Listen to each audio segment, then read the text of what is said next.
São Lucas. Naquele tempo ia Jesus para uma cidade chamada Naim, e iam com ele os seus discípulos e muito povo. Quando chegou perto da porta da cidade, eis que levavam a sepultar um defunto, filho único, cuja mãe era viúva. Muita gente da cidade a acompanhava. Ao vê-la, o Senhor, movido de compaixão para com ela, disse-lhe: não chores. Depois aproximou-se e tocou no esquife, tendo parado os que o levavam. Então Jesus disse: jovem, eu te ordeno, levanta-te. E o que tinha estado morto sentou-se e começou a falar. Em seguida Jesus entregou-o à sua mãe. Toda a gente ficou cheia de receio e glorificava a Deus, dizendo: apareceu entre nós um grande profeta, e Deus visitou o seu povo. Em nome do Pai, e do Filho, e do Espírito Santo.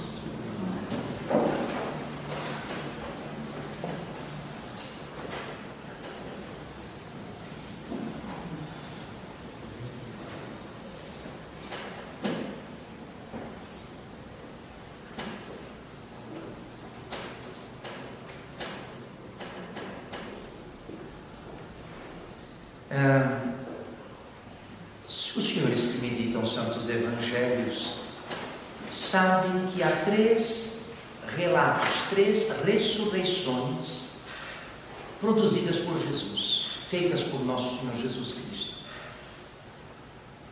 Jesus ressuscita a filha do chefe da sinagoga, filha de Jairo, a menina, a famosa Talita Cum, né? Menino, levanta. Hoje ouvimos o relato da ressurreição do filho da viúva de Naim. E a última ressurreição foi aquela que nosso Senhor Jesus Cristo operou antes de morrer, uns dias antes de sua morte, que foi a ressurreição de Lázaro, irmão de Marta e de Maria. Aquela família do povoado da aldeia de Betânia, muito estimada, muito querida por nosso Senhor. Lázaro, Marta e Maria. Os pais da igreja, os padres da igreja, chamam a atenção para um detalhe que passa despercebido nos relatos destas aparições, destas ressurreições, e que dão aqui, esse detalhe tem embutida a palavra de Deus, um aviso, um alerta muito sério. Vejam, a menina que é ressuscitada por Cristo, a filha de Jairo, o chefe da sinagoga, morre e praticamente instantes depois de morrer, já é ressuscitada. Ela é, segundo o parecer dos padres da igreja, a figura daqueles que, morrendo, caindo no pecado, logo se levantam, logo reagem, não permitindo que a corrupção da morte e do pecado lhes cause dano maior do que já foi o dano causado. O filho, a ressurreição do filho da viúva de Naim, já é algo diferente, porque Jesus surpreende o féretro, o cortejo fúnebre. Ele morreu e já está a caminho da sepultura. O filho da viúva de Naim, cuja ressurreição hoje, cujo relato da ressurreição acabamos de ouvir, é figura daqueles que morrem no pecado, caem no pecado e não tomam nenhuma atitude. Entram num processo de decomposição espiritual que segue sem nenhuma forma de reação. Como o filho da viúva de Naim, que morto é levado à sepultura, está morto, nada acontece. Nosso Senhor entra, intervém na cena, ninguém lhe pede nada. As pessoas todas, sobretudo a mãe do rapaz, a mãe do moço falecido, não tem atenção para nada. Ela só olha para o filho morto e para o triste futuro que lhe aguarda, enquanto mulher, viúva e sem seu único filho, certamente iria cair na indigência, na pobreza extrema. Nosso Senhor vem na cena, se compadece de Jesus, que toma a iniciativa e vai até o cortejo e ressuscita o rapaz, que é figura dos que, morrendo no pecado grave, não fazem nada, deixam a situação correr. A última ressurreição relatada nos Santos Evangelhos é a de Lázaro. Mas Lázaro já está há dias sepultado. Quando Jesus se aproxima da sepultura do túmulo de Lázaro, ele é alertado pelas irmãs, que já há dias que estava lá dentro e cheirava mal, estava em processo de decomposição. Lázaro é a figura daqueles, então, que, tendo caído no pecado, não reagido, chegam, enfim, à sepultura do vice. A decomposição moral e espiritual que os vícios e as paixões, filhas do pecado grave, começam a produzir. Então, tiramos algumas lições aqui, a mais importante. A graça de nosso Senhor tem poder de levantar qualquer pecador, não importa o estado no qual ele se encontra. Seja um pecador que começou a ser apenas algumas horas, alguns instantes depois do pecado, seja aquele pecador que vai sem reagir já há dias ou meses no seu estado, como o filho da viúva de Naim, seja o pecador sepultado debaixo dos entulhos do vício e das paixões. Nosso Senhor pode levantar qualquer pecador, não importa a idade da sua história de pecado.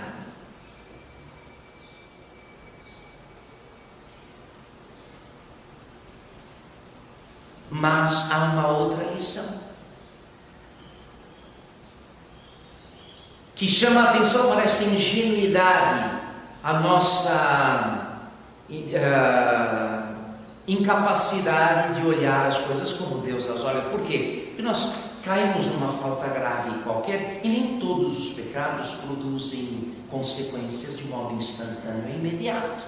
Pelo menos não o quanto os sentidos externos podem alcançar e avaliar. A pessoa cai no pecado e, como ela percebeu que do ponto de vista natural nada mudou, ela não vê necessidade para maiores preocupações, para maiores ações, para ações emergenciais, e deixa a coisa correr. No entanto, os relatos das ressurreições que nosso Senhor fez nos Santos Evangelhos nos dizem isso. Olha aqui, como um cadáver, como alguém que morreu e não pode permanecer na mesma condição que tinha na hora da morte, já começa a sofrer os efeitos da morte no seu corpo. Vocês sabem que é a primeira coisa que eu não aprendi isso com nenhum cientista, aprendi com Santo Afonso, que deve ter visto. A primeira coisa que a morte faz, que o processo de decomposição cadavérica produz, é a decomposição do rosto, da face. A primeira coisa que some no morto é o rosto, a face.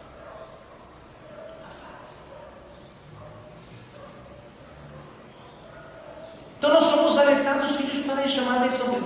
Cuidado com esta ingenuidade típica dos ímpios, dos que não têm fé, dos que se conduzem pela carne e não pelo Espírito, como nos alertou o apóstolo São Paulo quanto à categoria a que pertencemos depois do batismo, quando falava aos Gálatas dizendo: se vivemos pelo Espírito, conduzamos-nos também segundo o Espírito. Mas tem coisa mais ingênua, mais estúpida, do que avaliar a nossa condição diante de Deus pela estabilidade do mundo material que nos cerca. Eu cometi pecado, mas nada aconteceu, continuo empregado, continuo com saúde, continuo com os amigos.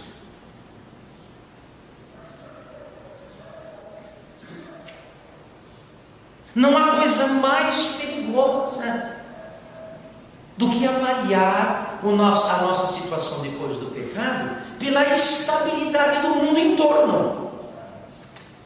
Nos dispensamos de maiores preocupações. Por quê? Porque depois de uma queda grave, normalmente o mundo exterior continua o mesmo. Raro acontecer que uma falta, um pecado produza de modo instantâneo algum prejuízo, algum dano imediato nas coisas que estão à nossa volta. E porque não sentimos nenhum dano imediato, os nossos sentidos não indicam que qualquer coisa tenha mudado, que demande uma maior preocupação, maior cuidado, então deixamos a coisa correr.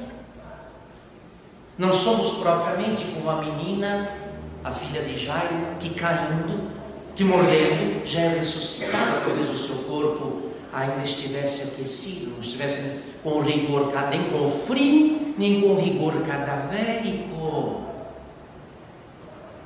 Tanto é que Jesus, quando chega na casa e vê os tocadores de pífaro, de flauta e as carpideiras chorando pela menina, dizem: tirai isto daqui, a menina não está morta, a menina dorme. E riram do Senhor, zombaram de nosso Senhor. O resto da história vocês sabem. O Senhor sobe, se debruça sobre a menina, diz: Talita cum, a menina se levanta. Ela é a figura daqueles que, caindo, não entram no processo, naquele processo que é adiantado, que não pode ser pecado, que não pode ser parado, que se dá com os corpos. Uma vez morto, quanto tempo o corpo morto ainda consegue se manter sem produzir asco? Algumas horas, só algumas horas.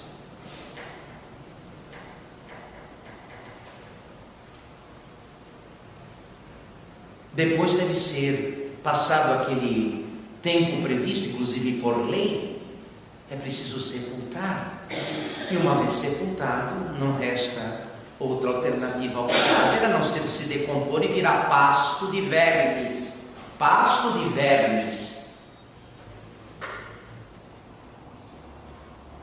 E falta esta sensibilidade a muitos católicos, que acham que não se precisa ter esta preocupação com esse tipo de coisa, não, até porque, enfim, fazemos coisas erradas, ofendemos Deus em matéria grave e aparentemente as coisas continuam normais. Não continuam, não.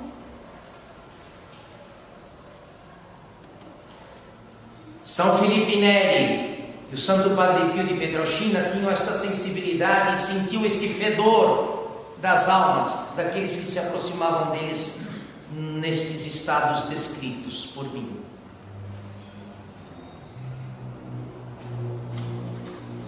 São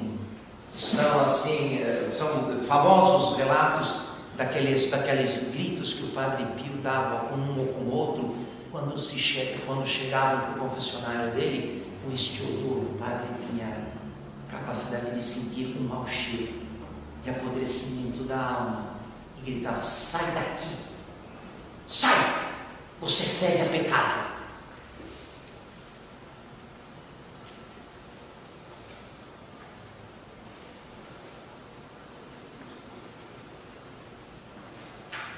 Nós não temos estes carismas, mas temos a exortação da palavra de Deus. Estamos bem avisados de que não se pode presumir que, uma vez caídos num pecado grave, a nossa condição seja como que tranquila, como nos quer convencer o modernismo, e classificando o pecado como algo aceitável ou de menor monta, com que não se deve preocupar. Afinal, Deus é misericordioso e perdoa tudo. Não se está em pecado hoje como se estava ontem, nem na semana passada, nem no mês passado, nem no ano passado. Como um cadáver nunca está do mesmo jeito. Nunca está. Nunca está.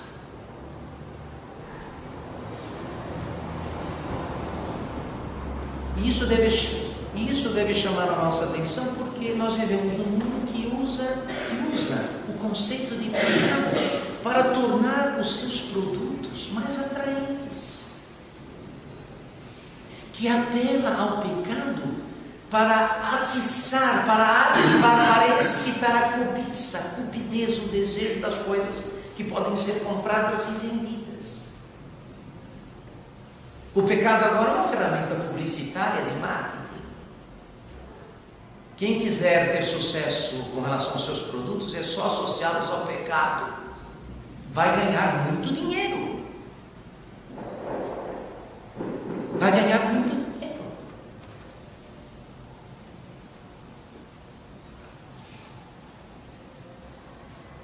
E no entanto, senhores, estejamos atentos à palavra de Deus, aos alertas que o Senhor nos faz. Essas ressurreições que nosso Senhor que nosso Senhor faz sobre pessoas que morreram e que estão em condições distintas depois da morte. A menina, alguns instantes depois da morte. O filho da viúva de Naim, algumas horas depois da morte. E Lázaro, alguns dias depois da morte. Mostram antes de tudo e sobretudo que ninguém permanece do mesmo jeito depois da queda.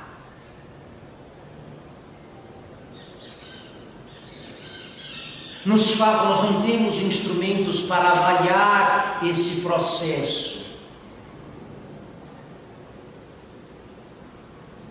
E como os nossos sentidos não alcançam essa situação, que aliás é uma coisa ponderável, como diz aqui, né? Só as coisas do Espírito são ponderadas no Espírito. Evidentemente que essa é uma situação alcançável por aqueles que se deixam conduzir pelo Espírito de Deus e não pelas impressões pessoais, não pelas próprias impressões ou sentidos.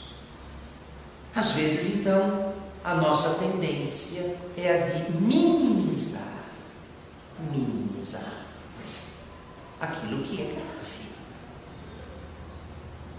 Porque não se pode apreender nem sentir as consequências de modo imediato. É raro acontecer de uma pessoa cometer uma falta grave e já instantaneamente se dar conta do mal no qual caiu.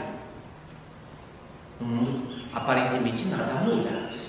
Nada muda. As coisas continuam todas no seu lugar. Também a opinião dos outros a seu respeito, que não sabem do que aconteceu. Mas espiritualmente tudo mudou. Numa mudança que tem como paradigma, uma mudança que tem como protótipo aquela que se dá entre alguém que estava vivo e que depois morre. Ninguém que morreu continua do mesmo jeito. Impossível, continua. Impossível. Como alguém pode ter diante de Deus a ingenuidade de imaginar que pode tergiversar, transitar livremente com seu estado de morte, que nunca é o mesmo, como nunca é o mesmo estado de um cadáver, nunca. E vocês sabem, quanto mais tempo passa, mais acelerada é a decomposição do corpo, do cadáver. Mas também o que era ruim fica cada vez pior.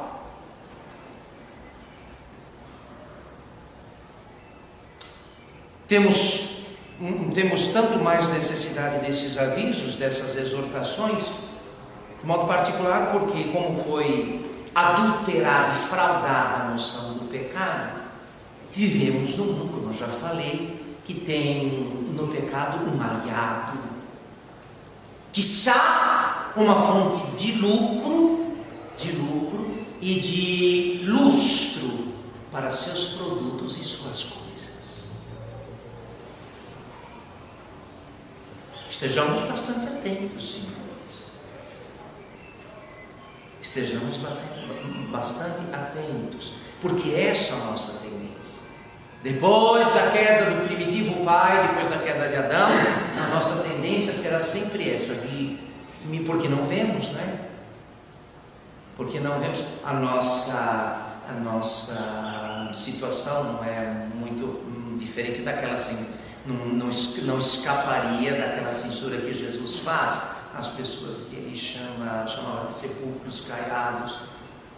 Quem vai a um desses cemitérios mais antigos, cheios de monumentos, também não é capaz de avaliar o que acontece dentro da sepultura, uma vez que os detalhes, a beleza, a arte do monumento não permitem pensar efetivamente no que está lá dentro, no que acontece dentro da sepultura. E no entanto, toda aquela beleza, toda aquela aparência não passa de disfarce para uma coisa horrível. Uma coisa horrível, que se fosse descoberta, produziria asco e nojo imediato.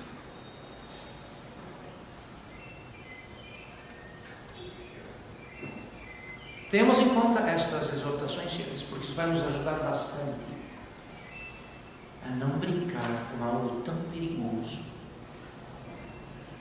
Algo tão perigoso. Até porque todos nós somos, de certo modo, espiritualmente nos encaixamos bem, como no espelho nos vemos nestas cenas que nos foram aqui ilustradas. Mas também deve se recordar que, do ponto de vista espiritual, não se pode esperar de modo garantido e absoluto que aquele que caiu vai depois se levantar.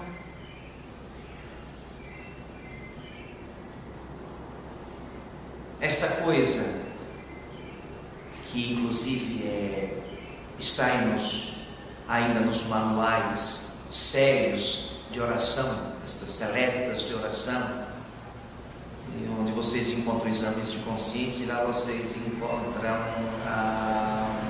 aquele aviso, né? Aquela sugestão de exame na qual se lê: pequei pensando, depois me confesso. Pequei pensando, depois eu me confesso. Quem garante que depois de uma queda alguém vai querer se levantar?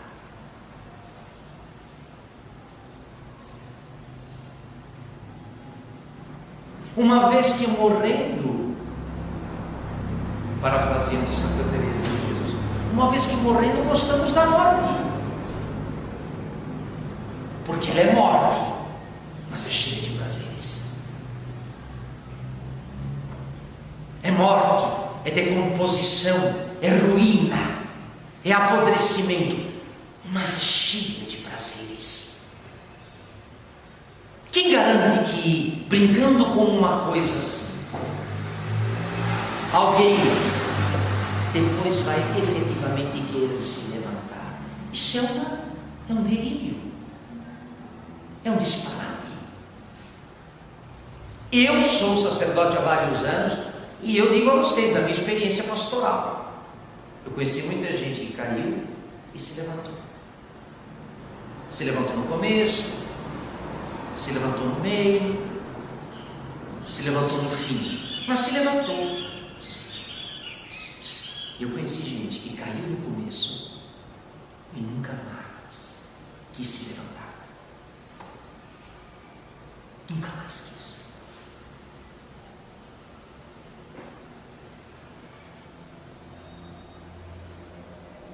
É um risco muito grande e muito sério.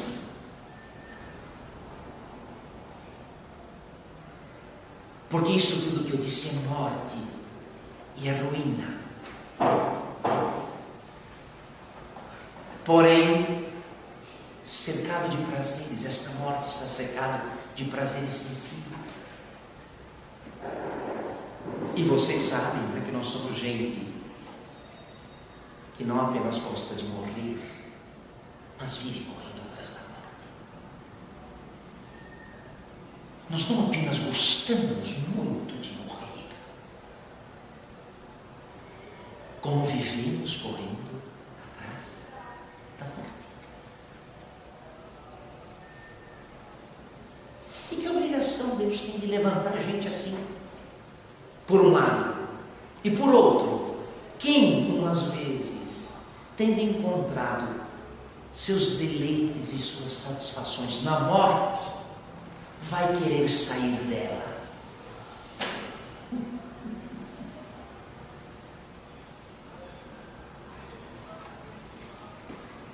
Então é bom brincar, é bom arriscar. Até o presente momento, apesar de nossas sucessivas quedas, tivemos a graça de ser reerguidos, ressuscitados da nossa morte de pecado para a vida de comunhão com Deus na sua graça. Agora, por quantas vezes isso vai se repetir? Quem garante que a última queda grave, a última queda da qual você se levantou, foi a última na qual você teve a chance de se levantar? Você não sabe. Você não sabe.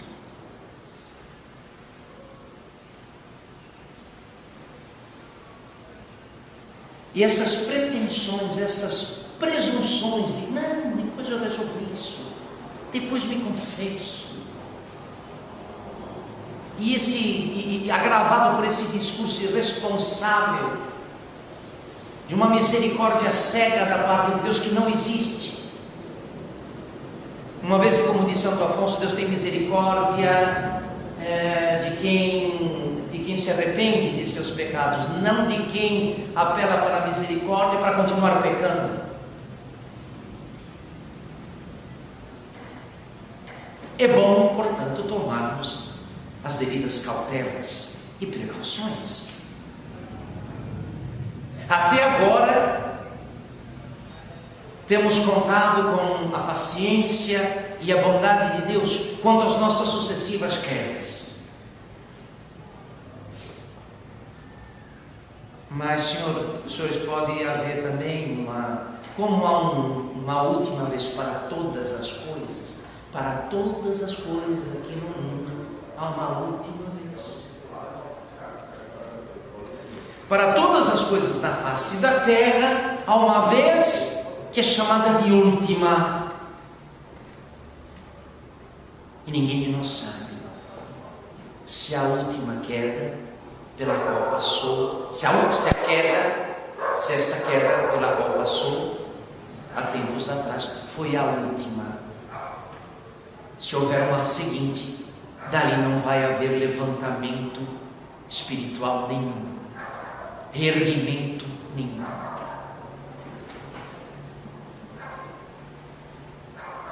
Quanto a isso, faço minhas as palavras do apóstolo na epístola desta missa, tirada aí da carta aos Gálatas, no capítulo 3 da carta aos Gálatas, quando ele nos chama a atenção para uma coisa muito importante. Não tenhais não tenhais a mínima dúvida. Não se zomba de Deus, não se brinca com Deus. Não se brinca com Deus. O homem colherá o que tiver semeado. Quem semeia na sua carne, como já expliquei aqui, não vou repetir, colherá da carne a corrupção. Quem semeia no Espírito, colherá do Espírito a vida eterna.